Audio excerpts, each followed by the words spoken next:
অভিষেকের এই মেগা বৈঠকে উঠল আইপ্যাক প্রসঙ্গ। অভিষেক বন্দ্যোপাধ্যায়ের তরফে আজকে স্পষ্ট বার্তা দেওয়া হয়েছে, তার নামে বা আইপ্যাকের নামে কেউ যদি টাকা চান তাহলে দেবেন না। টাকা তোলার অভিযোগ পেলেই নির্দিষ্ট নম্বরে অভিযোগ জানান। নম্বরও দিয়ে দিয়েছেন তিনি 8142681426।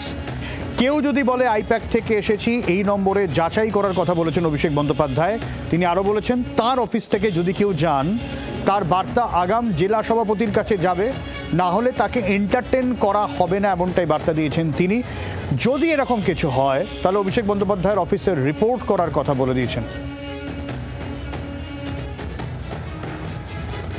আর এই আইপ্যাক প্রসঙ্গে গত 27 তারিখ মুখ্যমন্ত্রী মমতা বন্দ্যোপাধ্যায়, তৃণমূল নেত্রী মমতা বন্দ্যোপাধ্যায় কি বলেছিলেন শোনাবো আপনাদের। আইপ্যাক এটা নয়, ওরা অন্য জায়গায় কাজ করে, ও একটা রাজনৈতিক দলও করেছে।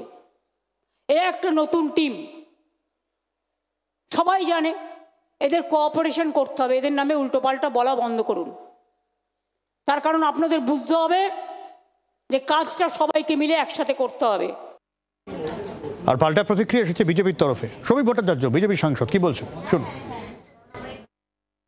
এগুলো ওদের পারিবারিক বিষয়। এই প্রশ্ন করতে হলে রাজ্যের মুখ্যমন্ত্রীকে প্রশ্ন করুন কিংবা পুলিশ কমিশনারকে প্রশ্ন করুন।